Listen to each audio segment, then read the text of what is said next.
First Secretary of State, I don't know about you, but I get the feeling that this extraordinary assembly of people this evening are the membership of a club which only meets once, and that's probably the best kind of club. I've never seen such an extraordinary, eclectic group of people. The original core of the Omagh support group was probably the most extraordinary ragbag that has ever been seen to gather together in a good cause.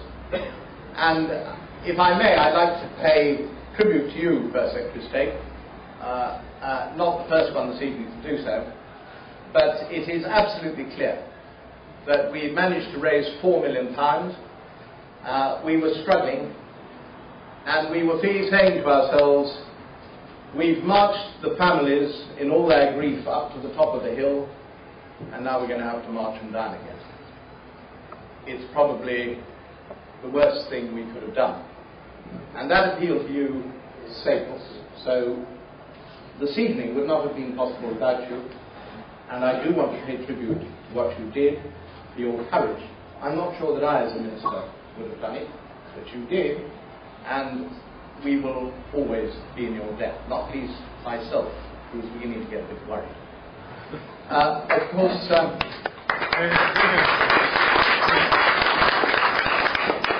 I have all sorts of ambitions for you, which you don't understand.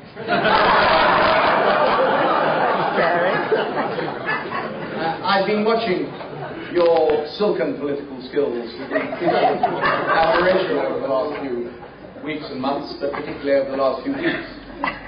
And it seems to me that every political party on the make needs those skills in a very high degree.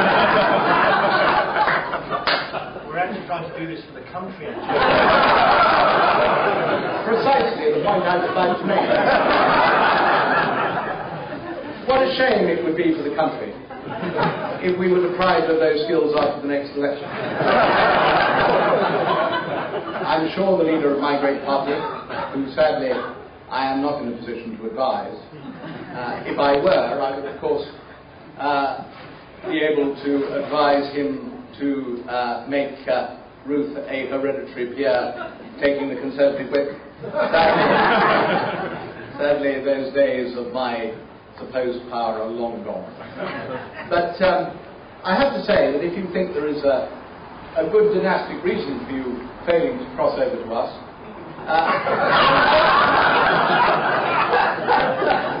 I think there is a precedent which you might like to consider. After all, we are, I'm told, much governed by precedent in this country. I managed to persuade the grandson of Lord Attlee to join the Tory party, and if Attlee's grandson is prepared to do it, why shouldn't Morrison's?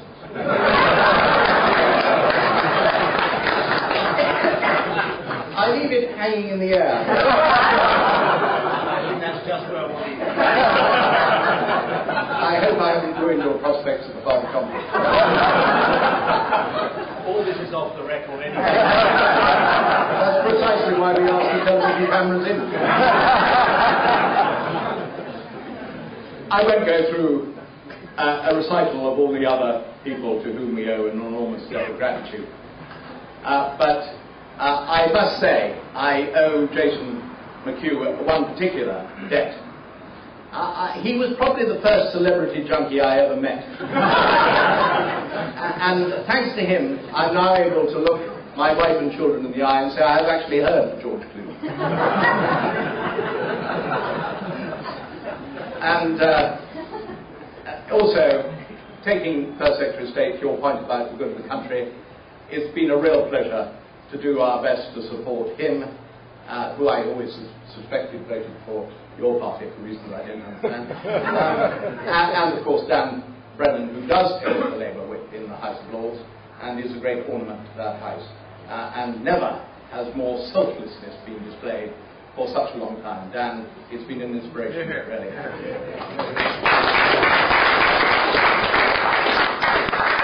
And of course, that extraordinary ragbag of IRA supporters. John, I'm sure, is still sucking in on a cigarette. But Mr. Robinson, to whom we've alluded already several times, and various others. Equally, of course, there is Ruth. And I'm delighted from this audience to realise that for the first time in her long and distinguished publishing career, she's found an agent and a publisher who can make sure that the sales match her achievements. And that's been a wonderful change, and I look forward very much to seeing this book at the top of the bestsellers list. Now, of course, I've left the most important people to last. Victor, you and the other families have been the ones who've had the most difficult job. The emotion, wondering whether you'd embarked on a journey at our urging which was going to come to nothing.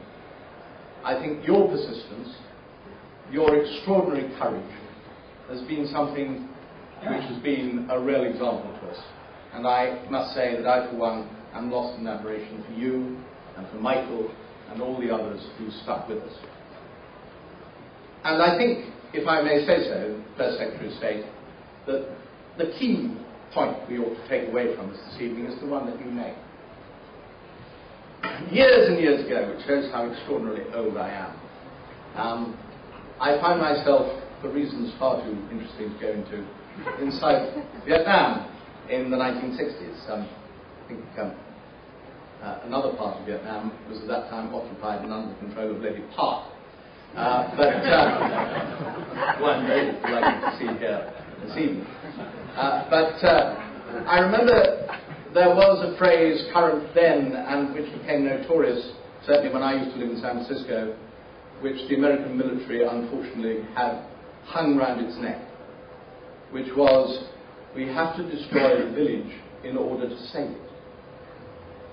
Now, Victor, what you and your other families, the families of the victims, have proved is that the most effective way of fighting and winning against terrorists who use unconstitutional and violent methods to try and destroy our society is to use the basic tools of our society to bring them to justice.